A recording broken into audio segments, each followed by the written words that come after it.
Here I am going to discuss about free surface effect. Well, this happens when a ship is having a partly filled tank. The partly filled tank is also called as a slack tank.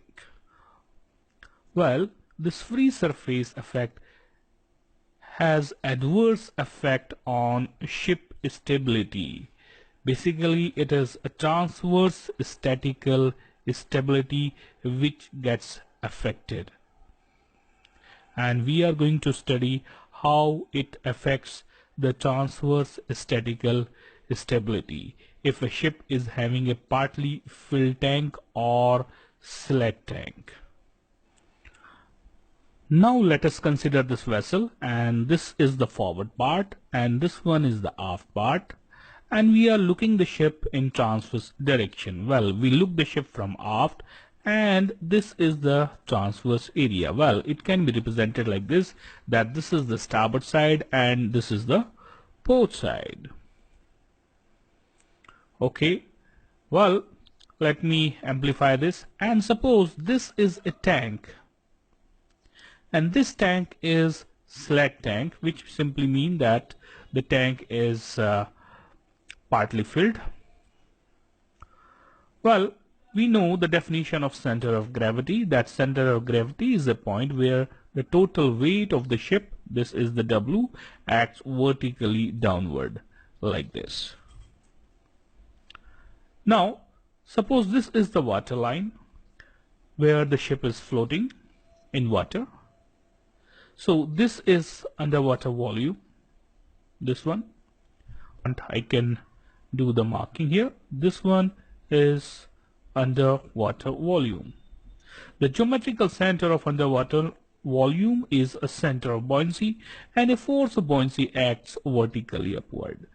In order to float the vessel, this force of buoyancy should be equal to the weight which acts vertically downward.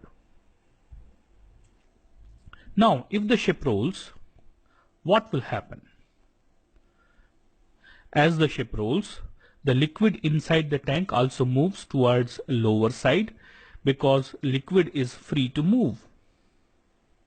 Now, this will increase the underwater area.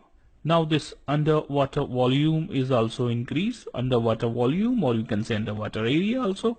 So this way the center of buoyancy is shifted from B to B1, and this force of buoyancy and this weight downward, they get separated. Well, this force of buoyancy cuts at some point which is called transverse meta center, and a righting lever is formed that is called GZ. The righting lever controls the ability of the ship to come back to upright position. Now if we see carefully that the liquid level is parallel to this line. This was the water line, and the level of the liquid is almost parallel to this water line. So the liquid has moved like this, which is marked. So the center, initially the center of gravity of the liquid was here. However, it is shifted like this to some other place which is G1 and which is towards lower side. So if the G is shifted from this position to this position, the center of gravity of the ship will also shift in this direction. So we have this G1 here. Now the righting lever is only G1 Z1, and if we project this, then we have this point. Let's mark it GV, capital G and V. So we will see that this righting lever G1 Z1 is equal to GV and ZV, and this stability triangle, instead of this big triangle G, M and Z, it is only GV, ZV and M. So the stability is reduced. We can say that this GVM is a GM of fluid and the GM is a GM a solid. Let me just write it here. This GM initially was solid and this GVM is the fluid GM. Well, GGV is a virtual loss of GM, or simply we call it FSC. So we can write this equation that the GM solid minus FSC gives me GM fluid. Basically, if the liquid is free to move in a slack tank, this is affecting the stability and the stability is reduced.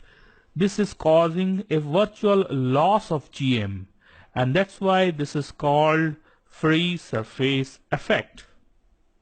So for a vessel which is having a partly filled tank or slack tank and it rolls out at sea, will have a loss of GM called virtual loss of GM,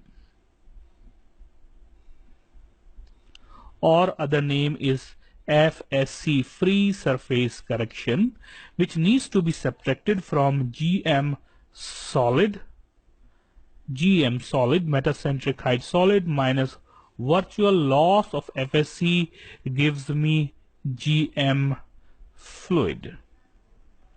Now how to find this FSC?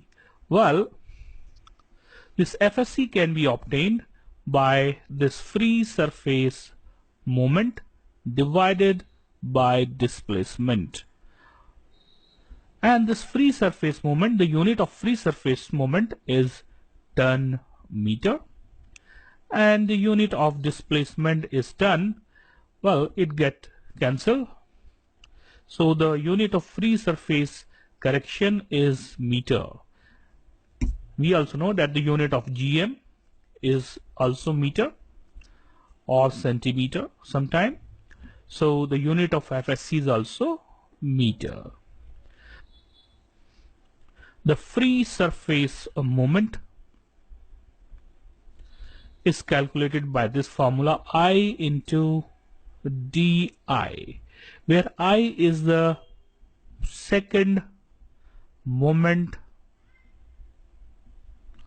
of area and DI is the density of liquid inside the tank. Well, just remember that DI stands for inside. So this is the density of liquid inside the tank. Now let me explain the unit. I is the second moment of area. That means area multiplied by area. So the unit is going to be m raised to the power 4. And the density, the unit is ton per cubic meter. Well, this cubic meter will cancel it here, so we'll get the unit ton meter. Since this is a free surface movement, the unit is ton meter. Suppose this is length L and this is breadth. The second moment of area I is calculated by L B cube by 12. Well, this is also called moment of inertia about the center line. Moment of inertia about center line. So suppose this was the tank and this is the center line. So the moment of inertia about the center line is this distance has to be 3 times B cube. So LB cube by 12. And it should be noted that this moment of inertia is affected by the breadth of the tank. We can modify this formula that free surface correction is a free surface moment divided by displacement, and free surface moment is I into di, where I is the second moment of area or moment of inertia about center line divided by a displacement. We also know that the value of displacement is I into let me just write it like this, I into di, and the displacement, we know that this density is equal to mass over volume. So mass is equal to volume into density. I replace this with displacement, and this is underwater volume, and this one is the density. So if the vessel is floating in density dO outside, and I multiply with this V, where V is the underwater volume, then I get this formula.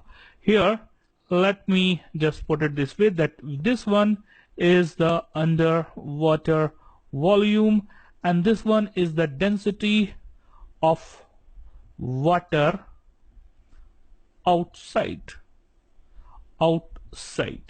where the ship is floating, and this is the density of liquid inside the